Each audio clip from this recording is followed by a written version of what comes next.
right, guys, we're out here going to meet Devin this afternoon. He's got a good little spot, he said, that holds a lot of ducks and a lot of geese. He's got permission from the landowner, but he wants to make sure we all have the same permission to hunt it. So we're gonna ride out there, get 2 or 3 of us together this afternoon and go check his spot out, maybe talk to the landowner and make sure that they're cool with everybody coming out hunting. So y'all stick around with us. We'll keep you updated on the spot, try and make a video if we get the permission on how to set up a good hunting spot, maybe about planting, when to plant, if you're going to plant like Japanese millet or slew grass or smartweed or whatever. So y'all stick around, it ought to be fun. All right, guys, we picked up Devin. We're on the way back. We're not going to go check out that new place today. We're going to go back to an old place we looked at. Now that it's dry, it was kind of underwater the other day. We were underwater the other day. So we're going to go check it out and look and see about how we can get it dammed up, get some flooded ground, get some stuff planted in it, hopefully before season. So y'all stick with us one more time, and we get out there, we'll get back on the camera and walk you around and show you some different spots about it. Hopefully we can make something happen for this duck season. So y'all stay tuned, we'll be back in a little bit. So we were walking around out here at this location. We'll kind of just do a turn around real quick so you guys can see what we're planning on flooding and stuff like that. And I look down and I see a feather. You guys see what that is? That is a mallard feather. So we already know that this spot is prime time for ducks that are already coming here and stuff, okay? I'm gonna show you some more videos of stuff that we just kind of walked through and we're trying to get an idea for. So our pond's gonna be, I'd say what, 200 feet? No? 200-300 feet, and then by how far you think long? 150. So it'd be relatively small pond, but it's just gonna be a flood thing that we flood, you know. Scout earlier, I don't know if you guys can see Scout over there. Scout here. She's been having a blast out here. So but anyway, we're going to show you guys around real quick, which you know what we're going to try to do. If you guys have any ideas or tips what we can do to kind of help us out with this, we greatly appreciate it. So we're still new and learning too as well. So yeah, this is going to be our line right here. I'm going to use these sticks here. If I can move this with one hand, these are markers. How about that for me, John? There you go. Really, Scout? There you go, close enough. So this is just going to be our rough outline of how we want it to be.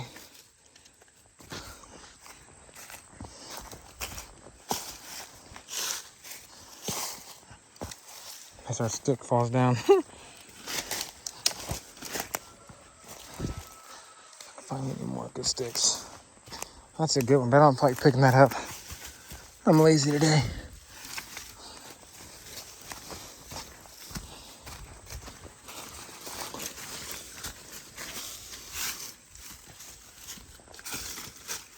Okay, so hopefully you guys can see this. So we got these sticks right here is our line for the border of the dam. We're going to dam all this up. There's going to be a culvert over there at the very end of it. I'll show you how deep it is. It's not very deep, but when it's raining in here, I mean, it comes like a flood. So as you can see how wide this thing is, we're going to have to find a way to dam this up. This is going to be our main source of water coming down from the surrounding hills. So we always want to try to use what nature's already given us and just rework it. That way we don't have to disturb the wildlife and stuff that's already in here. Okay, so spider, good old crab spider. Okay, all right, here we go. So as you can tell, when it rains and stuff in here, it holds water in here. Creek is kind of circling around and stuff like that. We got good tree cover. From my understanding, that the Japanese millet that we're possibly gonna be planting around here likes to grow in the shade. They don't have to grow in direct sunlight. We're going to knock a lot of the dead trees that are already down so we can open it up some more. If you want to pan back in there, you can actually see the sunlight and stuff coming in. Like I said, we've already had duck feathers around here as it is, so I don't think it's gonna take that much. Just a couple of culverts in, and just the skid steer work, and just kind of dam it up on either side, and be ready to rock and roll. But what do you guys think? Our plan is to cut down the little itty bitty saplings, anywhere from that big around. That way the ducks have a little bit more to work with and stuff, you know, and that way more of our Japanese millets and stuff can grow. Even if, for example, if we can't get it to dam all the way up, if we can just keep this water in here in these little bitty creeks and stuff like that, that would be enough just to get the ducks to come in here and stuff like that too as well. So we can plant something on top where it's dry, the ducks can come in and land in the creek that we made here or whatever, or even just make this creek right here just work. You know, we're still talking to the landowner. Right now, we're just trying to figure out what we can and can't do. Again, we're on somebody else's property. We have to abide by their rules, regulations, whatever they want cut. There's a lot of nice trees around here, like this deadfall right here. Look up here at that. Yeah, safety. Safety's number one, guys. Stand right underneath the dead limb that's about to fall when you're videoing. Oh, gosh. Full disclaimer, don't do that. There's about to be a guy that's about to be famous on YouTube. A guy that's thinking about ducks gets killed by a falling log. But, you know, we just want to try to use what we have here. That way we don't have to disturb the wildlife that we already have. We're standing here talking. I want to show y'all something else. We just found a second mallard feather. So this spot, I'm going to put it up there next to my other one. If it'll go in there. There we go. So, You see that. 2 mallard feathers. That means they're using it. So dry. I'm guessing we've had what, probably 10-12 inches of rain the last few weeks. So I guess this creek kind of filled itself up, and some ducks come in with it. But that's a good sign. We know that there's birds using it. So if there's birds using it now, when these trees come down, if we get some water in it, there'll definitely be some more down here. So hopefully we'll have a pretty decent little spot. Well, guys, this is starting to look a lot better and a lot better. Walked about another 30 feet from that last feather we found. We found a good sized wing feather off of, looks to be a mallard drake. So I'm really hoping that we can get permission on this spot to do what we need to do. Maybe get to kill some ducks out of this year.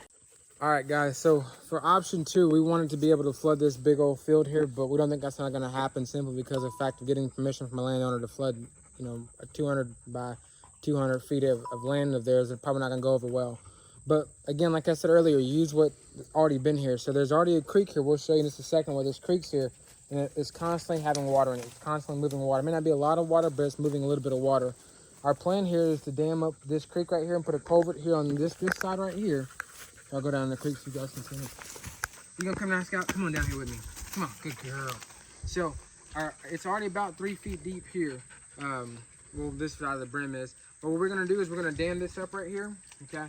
Use a whole bunch of dead trees and stuff like that. Maybe put some concrete in here and stuff, or concrete cinder blocks and stuff in here to help dam this wall up. We're gonna dig this right here out so the water only has one way to go and settle on this over here, as you can see. So you can kind of get the outline of the dam. There, moss is the creek bank, and then I'm kind of on the edge of the other bank, and this big berm kind of filled its way up, I guess, from over the years, water coming through it. So our plan, kind of dig this out, leave a little corner kind of angled back towards this creek, and kind of push as much water as we can up into that clearing, kind of, and hopefully kill some ducks out of it. I mean, all in all, that's the end goal, right, Devin? Yes, sir.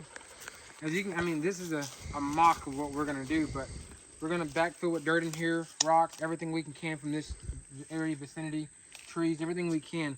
We're probably even gonna put a tarp over top of it and put rocks in the bottom of it once we get our hill how we want it, and put the culvert probably here in the middle somewhere, where we can regulate how much water we keep in this area. Okay, we don't want it to backflow too much, but we want to make sure we have water here whenever we need it. All we gotta do is pull a plug and let this thing drain out at whatever height we want it to be, and then we can have this right here for our flooding and stuff. Because all we have to do is just put the cap on it, and it's gonna make that water go in there and channel out. Well, we're gonna ride out to the another spot and look at real quick before we lose too much light. I got some other stuff I gotta do this afternoon too, so we're gonna ride out and check it out and see how it looks. But chances are this is probably the spot we're gonna try and focus on the most this year. So we'll see y'all here in a little bit. Devin's acting like a little schoolgirl right now. We just stopped and talked to the landowner that owns the farm right across the street from where we're talking about making this duck hole, and he's got a lot of old clay dirt, good sealing, water holding dirt, where he tried to dig out a pond. He said he had some things happen and couldn't quite get it finished, so we offered him for a trade, finish digging his pond, which looks like there's just a little ditch that's come out in it that's keeping it from holding water. It's got some trees and stuff laid over in it. He wants out of it, so we told him in exchange for the dirt that he's dug out of his pond to help make our dam, we'd cut the trees out and get this pond holding water for him. So we're gonna hopefully be able to duck hunt that too as well. Yeah. 2 spots. So that pond, we'll show you a video of the pond. I don't want to give too much information about this guy, but he had a medical condition where he couldn't do what he wanted to do. And he had an excavator, and the excavator actually fell into the pond that he was digging, and he had to have a bulldozer come over here and pull him out and stuff. But guys, I can't stress that enough. How many times I've said in my video, use what's around you. Yes. Ask people for permission, not for forgiveness, man. Go out there and ask. This guy was so nice. He said, can you show me where you want it at? We drove down here to where we're at, and he said, get all the dirt you want. And guys, I mean, we're gonna spend what, a day fixing this pond and stuff like that, cutting up the trees. Probably. You know, and we can use the trees to help with our dam that's right across the road and stuff like that too as well, you know, and get a 4-inch pipe of culvert, lay it in there and cover with dirt, and it's already got good clay. So now we just wait for a good rain to happen, and we're golden, you know. So yeah, just to reiterate on what Devin said, man, just get permission. You're gonna have 100 people say no, but like I always say, they can't take your birthday away. The worst they're gonna do is tell you no. So just ask for permission, not for forgiveness. Just help the hunting community out and keep everybody having a good name. Help your neighbor like you'd help yourself. And do favors. Ask the guy, say, hey, what can I do to hunt here? I don't have, I'm in college. Jonah works. He has a little boy. I have a family too. But you know, it's like money's not everything. But like we said, we just traded, you know, maybe a day or two of work for now a pond that we can have and have access to in case we do got to flood our pond over here. You know, we'll have access to that, you know, and then we can actually get a pump and pump water from our dam to fill this one up too. So it works both ways, you know what I'm saying? And once we get good with this guy, you never know. He said, well, hey, I've seen some big deer on the property, you know, so find other ways besides money to get stuff done, you know. Yeah, there's a lot of other ways besides just throwing your dollar bill around to get what you want. Work goes a long way for people. A lot of people would rather you spend a couple days helping them get something that they might not have time getting done. So just keep that in mind whenever you go out and start looking for hunting spots. All right, so we're out here. You can see all the dirt and stuff that he started with and everything, and this is a pretty good sized little pond, you know. Yeah, you could cast across it and stuff like that, but I mean, it's probably what, 8 foot deep down there? 8 foot deep. You know, and we'll walk around. You can see the trees and stuff that fell, and these right here fell whenever he was getting the excavator and stuff out. So we'll walk around this real quick and show you guys this. But like I said, we can use these trees and stuff right here for our dam on the other side of the road over there, you know. But I mean, and look, it's already holding water. I mean, it's not holding it, but I mean, it's holding it a little bit down there, you know. And so it wouldn't take much. And here's go ahead. You've got this ditch that's just losing all your water. It's deeper than your pond. It's even, and that's the only reason you're not holding water. You dam it and cut it. Because I mean, look at all the dirt down here. Yeah, literally. I mean, there's dirt everywhere down here that a day or two worth of work, if that, is gonna allow us. You can see it's. I mean, it's silk. I mean, that's dam and dirt. Packing it in. Look, and it's still leaking water, crystal clear water too. So, I don't know about you, Jonah, but I am excited, man. Oh man, I'm stoked. We got the dirt. We've got the permission. Now we just got to get the go ahead on the other farm. So, one last thing before we call it quits. So, I'm a criminal justice major. And one thing that I will say to you guys is get it in writing. Handshakes are wonderful. I love them. I love handshakes. But in the court of law, a handshake ain't going to hold up, okay? So what we're going to do is, after we get all our stuff and our plan of what we're going to do, after he turns the radio down, I think Scout turned that up because it wasn't playing before we got in there. Scout wanted to listen to some music. But anyway, so always get it in writing. If you guys don't have something for your state, wherever you're at, type one up. You know, I think a big thing that happens with hunters and stuff like that is that the landowners is worried about legal getting sued for getting hurt and stuff like that and having insurance. So if you come up with a waiver, sorry, you guys can hear Scout pounding. Make a binding contract, something that is good in court. Specifically state, big bold letters, the landowner is not responsible for injury. Yep.